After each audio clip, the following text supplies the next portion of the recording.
Техастың Хьюстон қаласында өтіп жатқан ауыр атлетикадан әлем чемпионатының 7-ші күні қазақстандық зілтеміршілер үшін сәтті болды. Құрама қоржынына 3 медаль түсті. Тек төрешілер әділетсіздігінен қолда тұрған алтын сусып кетті. Ел намысын 94 келі салмақ дәрежесінде қорғаған қос саңлағымыз Алмас Өтешев пен Жасұлан Қыдырбаев бас жүлдеден бірден-бір үмітті болған. Алайда спортшыларымыз күміс және қола медальдарды қанағат тұтты. Алмас Өтешев бірінші жұлқа жаттығын 172 келімен бастаған, екіншіде 180 келіге тапсырыс беріп, зілтемірді басынан асырған еді. Алайда осы жерде іске төрешілер араласып, бұл нәтижені есептемей тастады.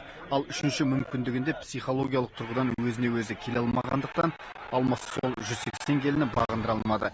Серпе көтеруде алдымен 220 келіні оңай еңсеріп, одан кейін 230 келінде бұйым көрмей, бірден 10-шы орыннан 2-ші сатыға көтерілді. Жерлесімізге алдын алу үшін бұған дейін Илья Ильин орнатқан әлем рекордын бұзып, 234 келіні көтеру керек болды. Бірақ Өтешевке бұл жолы зілтемір бағынбады.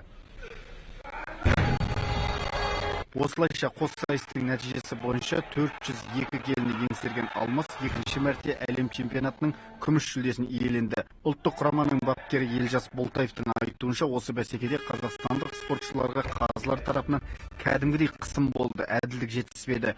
Бұл бәрінен бұрын қолында тұрған алтыннан айырылып қалған батырға қатты батқаны жасырын емес. Алмастың жеңіс тұғырына көтеріліп тұрып, көз жасына ерік бергеннен ол анық аңғарылды. Текті ол жылап тұрып, ендігіде есе жібермеуге серт етті. 94-ке 9 килограмм салмақ қудым. Енді оны да ескере тұру керек. Бірақ негізі 180-де 100% санауға болатын жер еді. Енді Аллах Тағала бұйыртпай тұрған енді. Құдай қаласа, ендігі жылы Риода қазақтың атын өлсем де көк туын көтерем. Осыған жетуге бүкіл жаным салам. Енді көрдіңіздер ғой, енді бассыздық жасады. Ал былтыр бағымен бабы келісіп әлем чемпионы атанған Жасұлан Қыдырбаев болса, бірінші жаттығуда 178 келіні көтеріп, артынша 180 келіні 2 мәрте бағындыра алмады. Серпе көтеруде 221 келіні еңсерген. Бапкерлер тапсырыс берген 231 келіні көтеруге 2 рет шықты.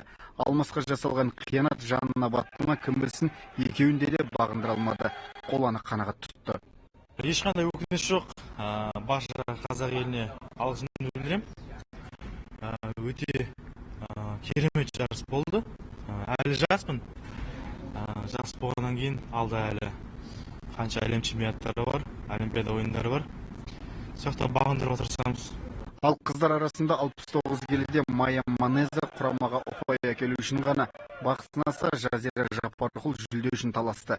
Бірінші жаттығуда 112 және 116 келіні еңсерген ол, үшінші мүмкіндігінде 120 келіні бағындыра алмады. Ал серпе көтеруде асығыстық жасап 140 келіні көтере алмады. Екінші мүмкіндікті сәтті пайдаланып бойынан оңай асырды. Шешуші сәтті 147 келі салмақ ырқына көнбеді. Қос сайыс қорытындысында 256 келі нәтижесімен күміс жүлде алды. Бүгінде әлем чемпионатынан жүлде күтеміз. Әйелдер арасында 75 келіде олимпиада чемпионы Светлана Подобедова бақ сынайды.